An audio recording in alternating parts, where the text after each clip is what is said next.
my feel-good breakfast show. Back to work for most of us today. This is your feel-good breakfast show, Expresso. Thanks for finding us on 3. Now, many of us work from home, which can definitely have its pros and cons. So if you're some of the people who struggle with, well, finding yourself at home and even getting up, or even need some tips in terms of decor in your space, well, I'm bringing in the experts and the correct people to help us this morning. Art Director Matanna Katz, Happy New Year and welcome to the show. Thank you to you too. Well, here we are, you know, working from home. What's the most common complaints that people have that work from home? Yeah, so one of the most common complaints is how people find it very difficult to kind of separate their personal time from their work time, and also how to be more productive from home. I think that's a really big issue because there are so many distractions. It's difficult to try and stay focused and to get things done. I'm glad you're saying distractions because the first thing I think of about staying at home and working is working in your pajamas. It's so nice, right? Yeah, no, very important things just to remember. I think some key, just kind of starting points. Do not work in your pajamas. It is not going to help you in any way.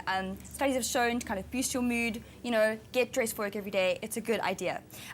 Then make sure that you have a work area, designated area for you to just work on, and then when you're finished, you leave, and then set hours and a structure and a guideline for yourself. I'm glad you're talking about designated areas. In fact, it was Oprah that said, if you're working in your bed, you're busy with monkey business. You know? she put it that way because she feels that you need to be at a desk when you are busy with office work, so a designated area to work at. An area, and set a guideline for yourself. I mean, yes, you have, you know, the luxury of being able to be flexible with your time, but I think putting together a guideline for yourself can really help you get things done. So and set hours. Exactly. Set work hours for yourself. And then if you need to kind of adjust things, you can, but at least then you can get things done, because I feel like if you have an open-ended time to, you know, to finish something, you can really, it'll be unnecessarily a waste of your time. What about office furniture? I mean, it's so much fun to sit on your Pilates ball and to just work at your makeshift desk, you know, or even at the dining room table. That's a designated area, right? Yeah, no. So finding your area is very important, I think.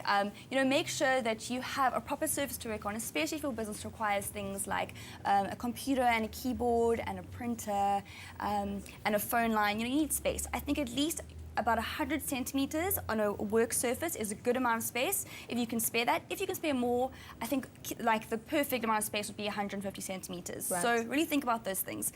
And then I think investing in an ergonomic chair, something can really help support your back and help you sit up straight and be at the right kind of angle to work on a keyboard. Those are very important, especially if you're going to be sitting for a long period of time. It's just a lot of things to think of.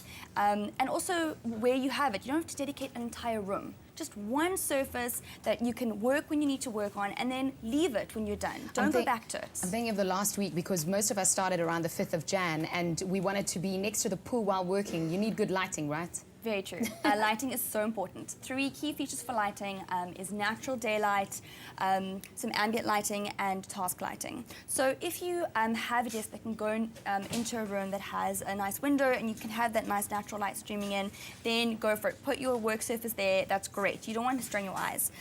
If you don't, that's also okay.